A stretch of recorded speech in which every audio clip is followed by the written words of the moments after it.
Hi hello ನಮಸ್ಕಾರ. ನೀವು ನೋಡ್ತಾ ಇದ್ದೀರಾ ಸ್ಪೀಡ್ ನ್ಯೂಸ್ ಕನ್ನಡ. ನಾನು ಐಶ್ವರ್ಯಗೌಡ. ದರ್ಶನ್ ಅವರ 49ನೇ ವರ್ಷದ ಹುಟ್ಟುಹಬ್ಬದ ಸಂಭ್ರಮಾಚರಣೆಯಲ್ಲಿ ದರ್ಶನ್ ಅವರ ಮನೆಯ ಮುಂಭಾಗದಲ್ಲಿ ಒಂದಷ್ಟು ಜನ ಅಭಿಮಾನಿಗಳು ಸಾಕಷ್ಟು ಪ್ರಮಾಣದಲ್ಲಿ ಬೆಳಗ್ಗೆಯಿಂದಾನೇ ಬರ್ತಾ ಇರುವಂತದ್ದು. ಆದರೆ ಪೊಲೀಸರ ಬಿಗಿ ಬಂದೋಬಸ್ತಿಯಲ್ಲಿ ಒಂದಷ್ಟು ಜನ ಅಭಿಮಾನಿಗಳಿಗೆ ಚಲಾಪಿಲ್ಲಿ ಆಗ್ತಾ ಇರುವಂತದ್ದು. ಎಸ್, ಇವತ್ತು ಮಂಡ್ಯದಿಂದ ಕೂಡ ಅಷ್ಟೇ ದರ್ಶನ್ ಅಭಿಮಾನಿಗಳು ಒಂದಷ್ಟು ತಂಡನೆ ಬಂದಿರುವಂತದ್ದು. ಅವ್ರನ್ನೇ ಮಾತಾಡ್ಸ್ತಾ ಹೋಗ್ತೀನಿ.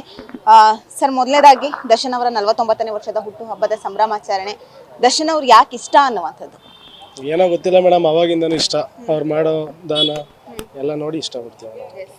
ದರ್ಶನ್ ಅವರ ಅನುಪಸ್ಥಿತಿಯಲ್ಲಿ ಅವರ ಹುಟ್ಟುಹಬ್ಬದ ಸಂಭ್ರಮಾಚರಣೆ ಮನೆ ಮಾಡಿರುವಂತದ್ದು. ಬಟ್ ಅವರು ಇದ್ದಿದ್ರೆ ಯಾವ ರೀತಿ ಸೆಲೆಬ್ರೇಷನ್ ಮಾಡ್ತಾ ಇದ್ರಿ ಅಂತ? ಇದ್ದಿದ್ರೆ ಮೇಡಮ್ ಜಾತ್ರೆ ಹಬ್ಬ ಎಲ್ಲ ನಡೀತಿತ್ತು. ಅವ್ರಿಲ್ಲ, ನೋವಲ್ಲಿ ಏನು ಬಂದು ಮನೆ ನೋಡ್ಕೊಂಡು ಹೋದ್ರು ಒಂಥರ ನೆಮ್ಮದಿ. ಅದಕ್ಕೋಸ್ಕರ ಬಂದು ಮಾಡ್ಕೊಂಡು.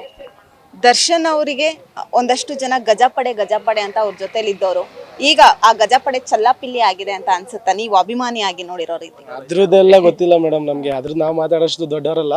ನಾವೇನಿರ್ಬೇಕಾದ್ರೆ ಬಾಸ್ ಬಗ್ಗೆ ಮಾತಾಡ್ತೀವಿ. ಅವ್ರ ಜೊತೆ ಇದ್ದವರು ಅದೆಲ್ಲ ನಾವು ಮಾತಾಡಕ್ಕೆ ಇಷ್ಟಪಡೋಣ.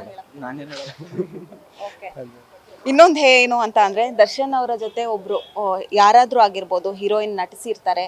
ಅವರ ಒಂದು ಸಿನಿಮಾದಲ್ಲಿ ಫುಲ್ ಪಬ್ಲಿಸಿಟಿ ತಗೊಂಡಿರ್ತಾರೆ. ನೆಕ್ಸ್ಟ್ ಮೂಮೆಂಟ್ ಅವ್ರ ಜೊತೆ ನಿಲ್ಲುವಂತಹ ಪ್ರಯತ್ನ ಕೂಡ ಮಾಡಲ್ಲ. ಏನ್ ಹೇಳ್ತೀರಾ ಇದಕ್ಕೆ? ಅದೆಲ್ಲ ಐಡಿಯಾ ಇಲ್ಲ ಮೇಡಮ್ ನಮ್ಗೆ. ಅಷ್ಟೇನ ಬಾಸ್ ಬಗ್ಗೆ ಕೇಳಿ ಮೇಡಮ್, ಬೇಕಾದ್ರೆ ಹೇಳ್ತೀವಿ. ಬೇರೆಯವ್ರ ಬಗ್ಗೆ ಎಲ್ಲ ನಾವು ಹೇಳಲ್ಲ.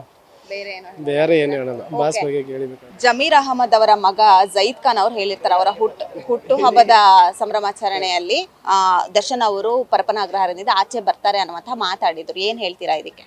ಅದೇ ಬರ್ಬೇಕಿತ್ತು ಮೇಡಮ್, ಬಂದ್ರೆ ಇನ್ನೂ ಕ್ರೌಡ್ ಎಲ್ಲ ಜಾಸ್ತಿ ಆಗುತ್ತೆ ಅಂತ ಏನೋ ಇನ್ನೂ ಬಿಟ್ಟಿಲ್ಲ. ಬರ್ಬೋದು ಬರ್ಡೇ ಮುಗಿದ್ಮೇಲೆ ಅಂತ ಅನ್ಸುತ್ತೆ. ನೋಡ್ಬೇಕು. ಈಗ ಬರ್ಬೇಕು ಅಂತ ಕಾಯ್ತಾ ಇದೀವಿ. ಬಂದ್ರೆ ಅವಾಗ ಹಬ್ಬ ಮಾಡ್ತೀವಿ, ಇವಾಗ ಮಾಡಿಲ್ಲ ಅಂದ್ರೆ ಅವಾಗ ಮಾಡ್ತೀವಿ.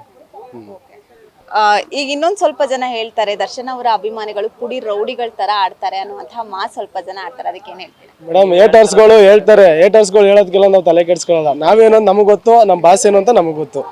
ಬಾಸ್ ನಾವೇನು ಅಂತ ಬಾಸ್ ಗೊತ್ತು. ಅದಕ್ಕೆ ಅವ್ರು ಸೆಲೆಬ್ರಿಟೀಸ್ ಅಂತ ಎದೆ ಮೇಲೆ ಹಾಕಿಸ್ಕೊಂಡ್ರೆ ಸುಮ್ಮನೆ ಹಾಕ್ಸ್ಕೊಂಡಿಲ್ಲ ಮೇಡಮ್. ಬಟ್ ಯಾವ ರೀಸನ್ಗೆ ಪುಡಿ ರೌಡಿಗಳಂತಾರೆ? ಅದು ಅವ್ರ ಇಷ್ಟ ಮೇಡಮ್, ಅವ್ರ ಅಂತಾರೆ. ಅದಕ್ಕೆ ಫಸ್ಟ್ ನಮ್ ಬಾಸ್ ಹೇಳ್ಬಿಟ್ಟಿದಾರಲ್ಲ, ಸ್ನಾನ ಮಾಡೋ ಟೈಮಲ್ಲಿ ಎಷ್ಟೋ ಕೂದಲ ಉದುರು ಹೋಗ್ಯದಂತೆ. ಇದೇ ತರಾನೇ ಮಾತಾಡೋರು ಮಾತಾಡ್ತಾನೆ ಇರ್ತಾರೆ.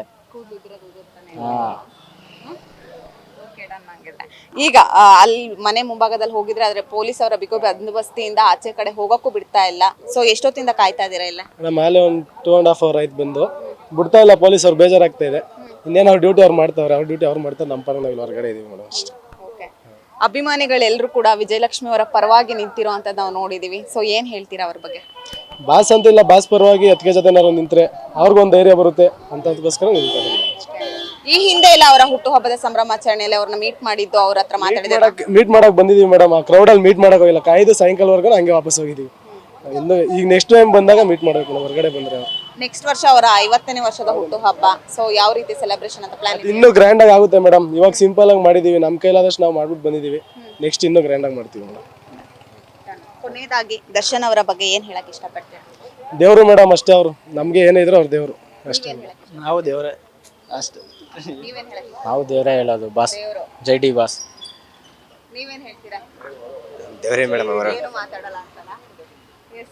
ದರ್ಶನ್ ಅವರನ್ನ ದೇವರಿಗೆ ಹೋಲಿಸ್ತಾ ಇರುವಂತದ್ದು. ನಾನು ಆಗ್ಲೇ ಅನ್ನಲ್ಲ, ಗುಡಿಯಲ್ಲಿರುವ ದೇವರಿಗಿಂತ ನಮಗೆ ಕಣ್ಣಾರೆ ಕಾಣುವಂತಹ ದೇವರೇ ಮೇಲು ಅನ್ನುವಂತಹ ಮಾತು ಒಂದಷ್ಟು ಜನ ಅಭಿಮಾನಿಗಳು ಹೇಳ್ತಾ ಇರುವಂತದ್ದು. ಕ್ಯಾಮರಾ ಪರ್ಸನ್ ಮಹೇಶ್ ಜೊತೆ ಐಶ್ವರ್ಯಗೌಡ, ಸ್ಪೀಡ್ ನ್ಯೂಸ್ ಕನ್ನಡ, ಬೆಂಗಳೂರು.